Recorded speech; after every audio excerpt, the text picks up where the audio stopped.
सहनाववतु सहनौ भुनक्तु सह वीर्यं करवावहै तेजस्विनावधीतमस्तु मा विद्विषावहै। आज से हम एक नई श्रेणी का आरंभ कर रहे हैं। मैं बोल रहा हूँ, परंतु आपके प्रश्न, आपके विचार भी इसमें सम्मिलित हम करेंगे। ये उपनिषद के बारे में है। उपनिषद बहुत कुछ कहा गया है, बहुत कुछ लिखा गया है, बहुत कुछ सुना गया है, किंतु एक नए दृष्टिकोण से इसे देखेंगे। सबसे पहले उपनिषद के कुछ तथ्य जो हमें ज्ञात होने चाहिए उसके बारे में बात करेंगे। उपनिषद शब्द का क्या अर्थ है? वैसे संस्कृत में सभी शब्दों के बहुत सारे अर्थ हो सकते हैं। एक अर्थ ऐसा भी है कि उपनिषद अर्थात जो पाप का नाश करे और सच्चा ज्ञान प्रदान करे और आत्मा की प्राप्ति कराए, अज्ञान अविद्या का नाश करे, वो है उपनिषद। दूसरा एक अर्थ है जो कि जीविकोपनिषद की तरह कहा गया है कि जो रहस्य, गुप्त प्रयोग अर्थात धर्म के गूढ़ रहस्य जिसमें है वह उपनिषद। एक अर्थ है कि गुरु के पास, अपने शिक्षक या आचार्य के पास बैठकर वेदों के रहस्य, धर्म के रहस्यों को समझना, वो भी उपनिषद है।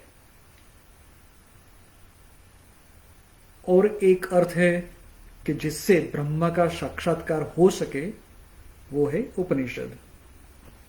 तो इस प्रकार बहुत सारे अर्थ उपनिषद के हैं। उपनिषद हम थोड़ा देखें, पश्चिम में भी बहुत सारे विद्वानों ने उसकी चर्चा की है, उसके बारे में लिखा है, कहा है। कितने उपनिषद हैं? जो मुक्तिकोपनिषद, उसमें उपनिषदों का नाम, संख्या बताई गई है, उसके अनुसार 108 उपनिषद हैं। कोई कोई जगह पे 220 उपनिषदों का उल्लेख है। लोग बोलते हैं कि 220 उपनिषद हैं। 220 नामों की सूची मेरे पास है, लेकिन अभी तो हम उसकी बात नहीं करेंगे। आदि गुरु शंकराचार्य, जिन्होंने उपनिषदों पर भाष्य लिखे थे, तो वह 11 उपनिषद हैं।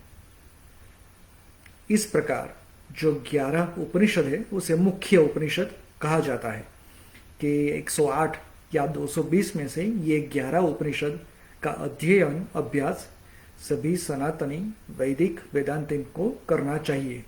उनके नाम तो जान सकते हैं हम।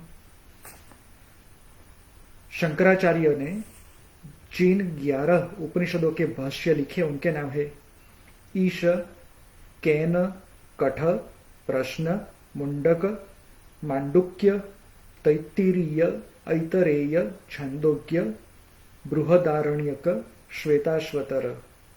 ये 11 मुख्य उपनिषद है। फिर से ईश, केन, कठ, प्रश्न, मुंडक, मांडुक्य, तैत्तिरीय, ऐतरेय, छंदोग्य, बृहदारण्यक, श्वेताश्वतर।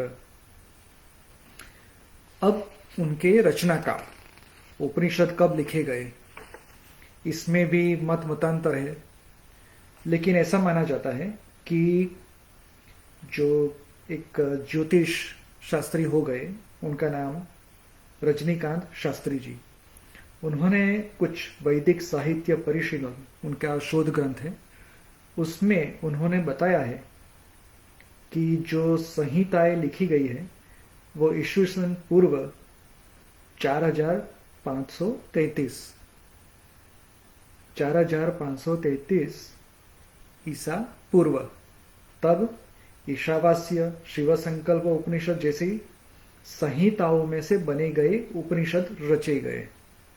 फिर आते हैं शतपथ ब्राह्मण में से लिए गए उपनिषद जैसे कि बृहदारण्यक उपनिषद, गायत्री उपनिषद, उनका भी रचना काल वो ही है, ईस्वी सन पूर्व 4533। फिर लोकमान्य तिलक, उन्होंने कहा है कि मैत्रेयी उपनिषद, उसमें कुछ संकेत दिए गए हैं। उस अनुसार मैत्रेयी उपनिषद ईसा पूर्व 1880 से लेकर ईसा पूर्व 1680 के बीच लिखा गया है।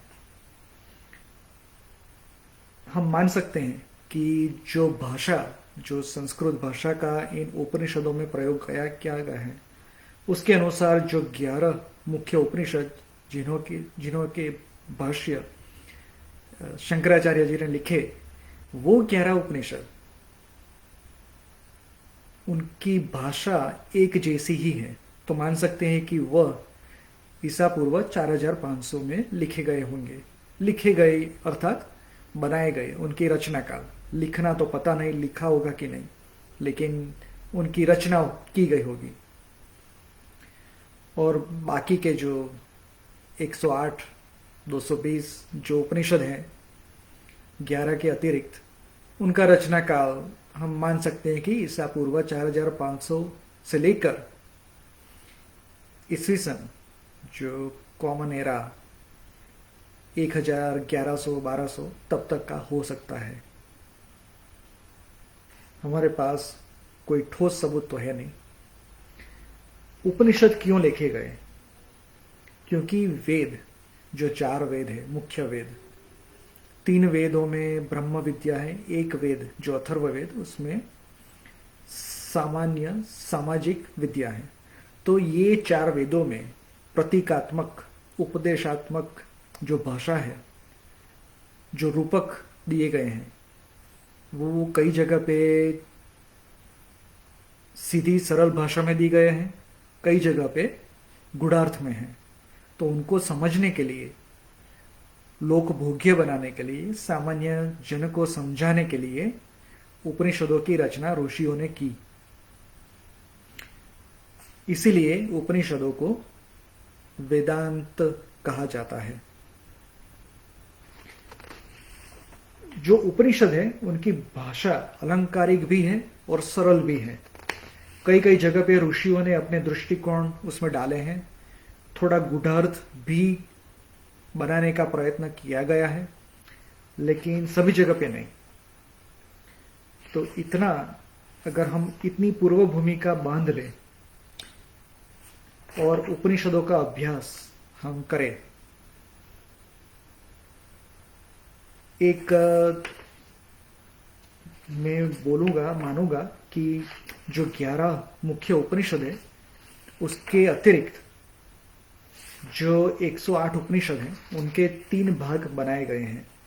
कई जो 11 मुख्य उपनिषद हैं वह, और बहुत सारे कुछ, उनको एक ज्ञान खंड, ज्ञान खंड उस तरह से बोलकर, या उस तरह के विभाग में बनाया गया है। तो हम उसका अभ्यास करेंगे। जब भी समय मिलता जाएगा, हम एक एक करके सब उपनिषदों में निहित जो ज्ञान है, ज्ञान के मोती है, उसको बाहर निकालेंगे और उनकी चर्चा करेंगे। आपके प्रश्न हो न हो, मैं अपने हिसाब से, मुझे जो प्रश्न है उस प्रश्नों के हिसाब से मैं उसको व्याख्यायित, या उसको, उपनिषद सरल है लेकिन संस्कृत में है, उसके भाषांतर भी है, लेकिन मैं उसमें से आधुनिक दृष्टिकोण से भी अर्थ निकालने का प्रयत्न करूंगा। और मैं आशा करता हूं कि ये जो श्रेणी है वो आपको भाएगी और सभी जो हिंदू धर्म का पालन करते हैं, हिंदू धर्म को मानते हैं, चाहे किसी भी संप्रदाय के हो, एक पुराण, 11 उपनिषद और एक वेद और भगवद गीता, इतना तो अभ्यास करना ही चाहिए अपने जीवन काल में। प्रणाम।